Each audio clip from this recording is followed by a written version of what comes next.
오늘 우리에게 주시는 하나님의 말씀은 이사야 5장 1절에서 7절 말씀입니다. 구약 958쪽 즈음에 있습니다. 이사야 5장 1절에서 7절 말씀입니다.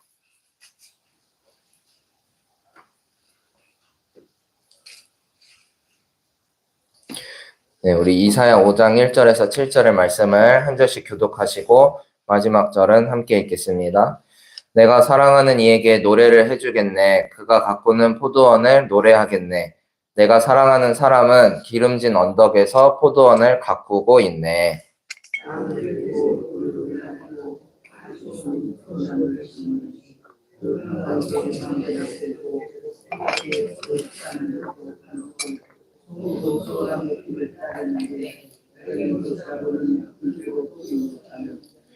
예루살렘 주민아 유다 사람들아 이제 너희는 나와 나의 포도원 사이에서 한번 판단하여 보아라.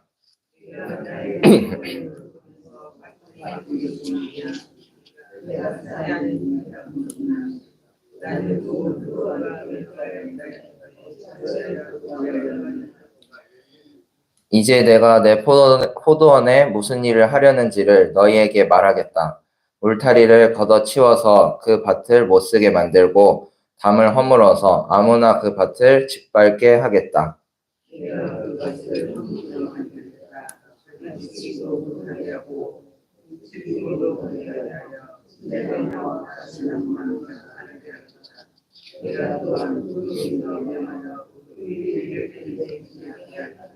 다 같이 읽겠습니다. 이스라엘은 만군의 주님의 포도원이고 유다 백성은 주님께서 심으신 포도나무다. 주님께서는 그들이 선한 일 하기를 기대하셨는데 보이는 것은 사륙뿐이다.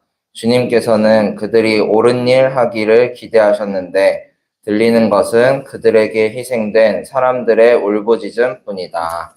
아멘. 요즘 살랑살랑 봄바람이 마치 하나님의 따스한 손길처럼 느껴지는 봄입니다. 오늘 함께 예배하는 우리 삶의 곳곳에서 하나님을 향한 사랑의 고백이 울려 퍼지기를 소망합니다. 오늘 함께 나눌 말씀의 제목은 포도원에 맺힌 들포도입니다. 성도님들 모두 이런 경험이 있으실 겁니다. 내가 들인 노력에 비해서 원하는 결과를 얻어내지 못하는 경험을 다들 해보셨을 겁니다. 예를 들어서 화단을 가꾸고 싶은 마음에 꽃시장에 가서 이것저것 예쁜 꽃들을 사오고 이제 화분도 준비한 뒤에 베란다 한켠에 나만의 화단을 꾸미는 거죠.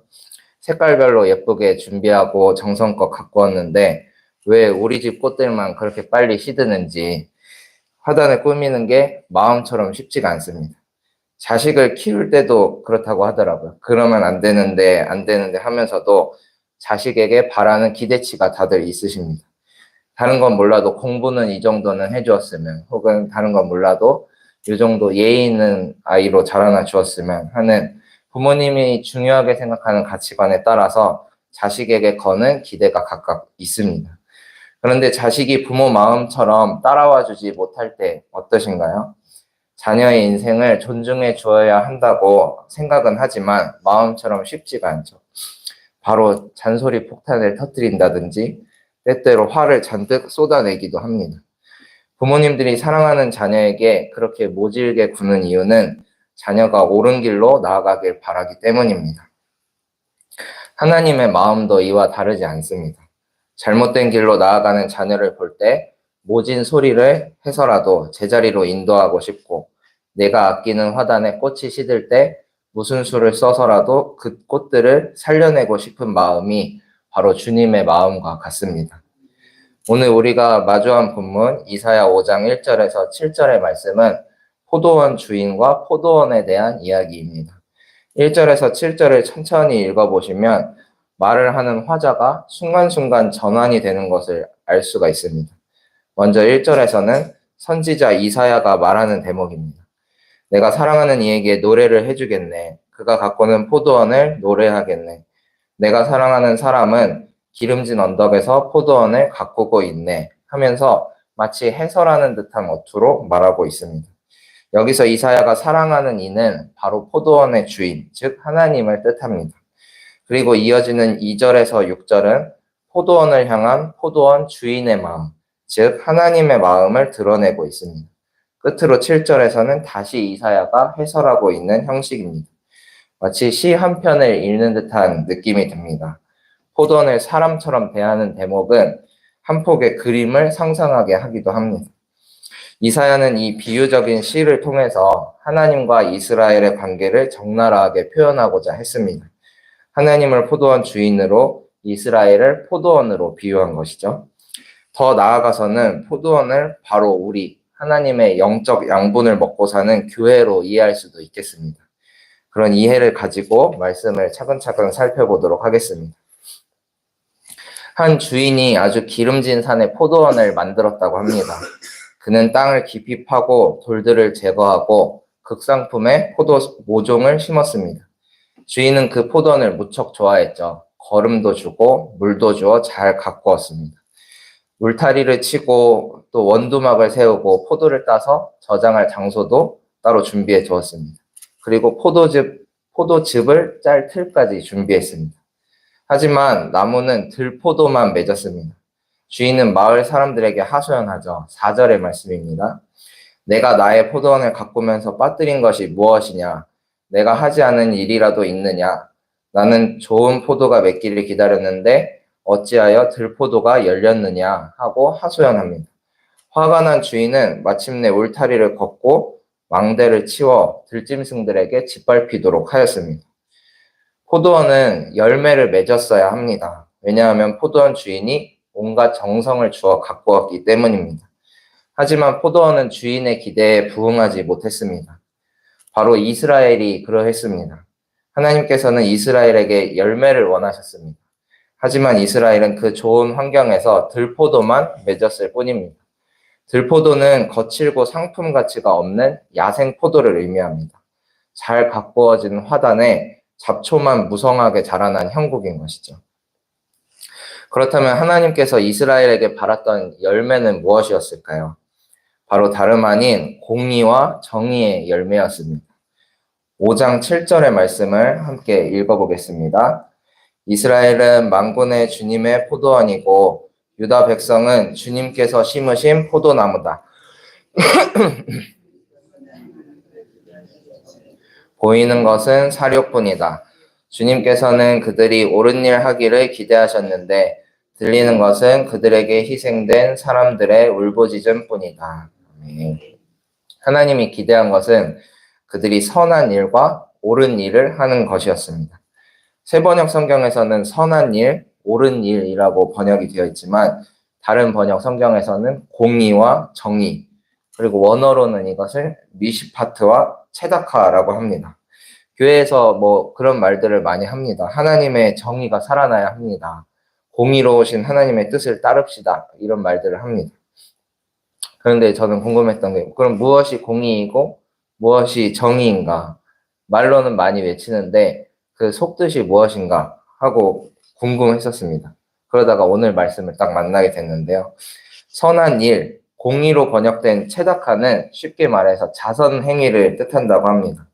하나님과의 관계가 올바르게 서 있어서 사회 속에서 정직하게 살아가는 모습을 의미합니다.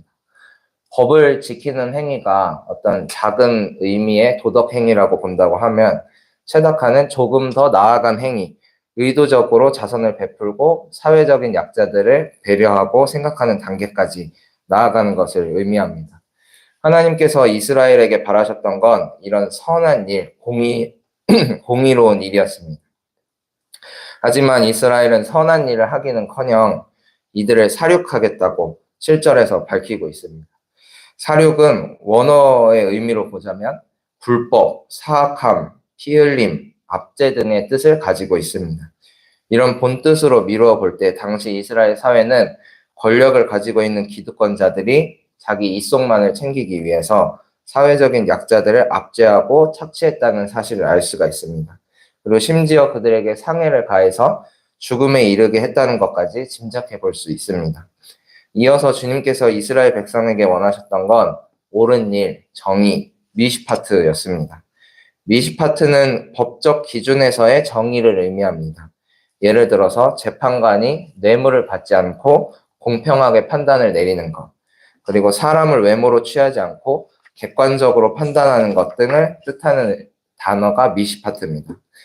포도원 주인이신 하나님께서는 이스라엘이 옳은 일을 하기를 원하셨습니다. 하지만 하나님께 들리는 것은 그들에게 희생된 사람들의 울부짖음 뿐이었습니다.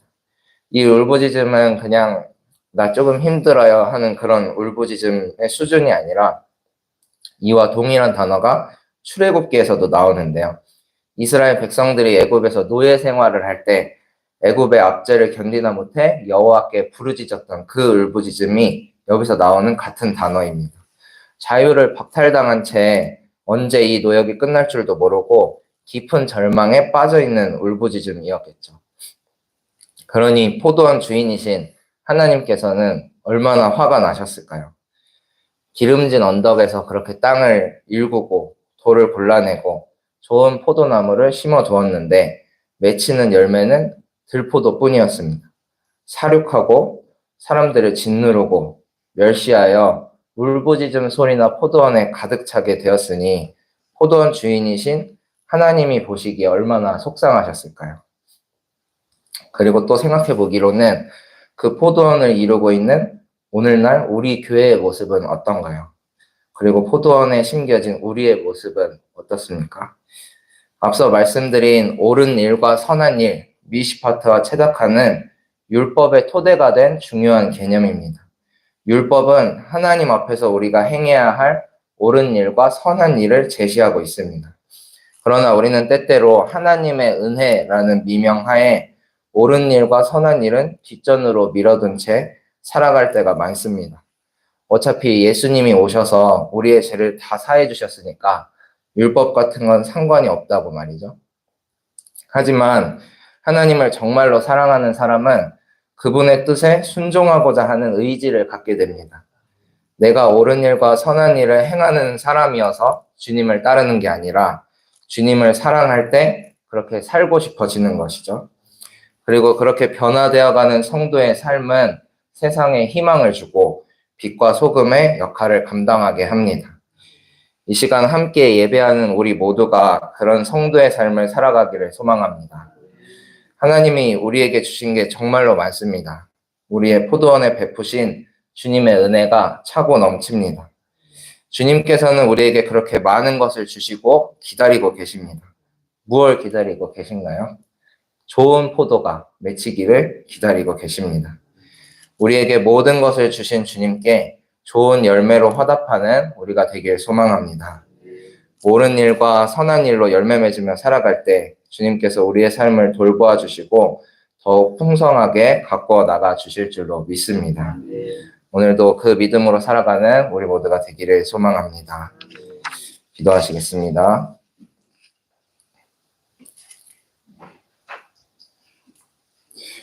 주님 감사합니다. 오늘도 주님 앞에 나와 예배할 수 있는 건강과 영성을 주시니 감사드립니다. 하루를 시작하며 드리는 이 예배로서 하루 온종일 주님과 동행하는 복이 있게 하여 주시옵소서. 주님의 말씀을 나누며 포도원을 향한 하나님의 마음을 깨달았습니다. 모든 것을 주시고 우리에게 좋은 열매를 기다리시지만 주님의 뜻에 합당한 삶을 살았는지 저희 삶을 되돌아봅니다.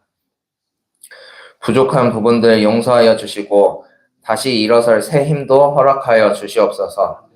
옳은 일과 선한 일을 도모하며 좋은 열매 맺기 위해 노력하게 하여 주시고 세상에서 빛과 소금의 역할을 마땅히 감당하는 성도 되게 하여 주시옵소서. 주님, 매일 새벽을 함께 깨우다가 수술 후 괴로움 가운데 계시는 우리 임영호 권사님 위해서 기도합니다.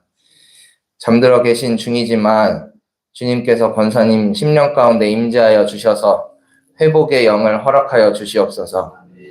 다시 함께 찬양하고 예배하는 감격의 순간이 속히 찾아오게 하여 주시옵소서. 또한 보이지 않는 곳에서 신음하고 아파하는 우리 교우분들과 또 수많은 이웃들이 있습니다. 주님께서 한 분 한 분 찾아가 주셔서 위로하여 주시고 주님의 포도원에서 더욱 풍성한 열매 맺어 살아갈 수 있도록 주관하여 주시옵소서. 하루를 시작합니다. 주님, 저희에게는 양분도 열매 맺을 기운도 없습니다. 주님, 저희 영혼의 뿌리에 힘을 주시고 줄기에 힘을 불어넣어 주셔서 주의 자녀된 삶을 넉넉히 살아가게 하여 주시옵소서. 모든 것 주님께 맡기오며 살아계신 예수님의 이름으로 기도합니다. 아멘.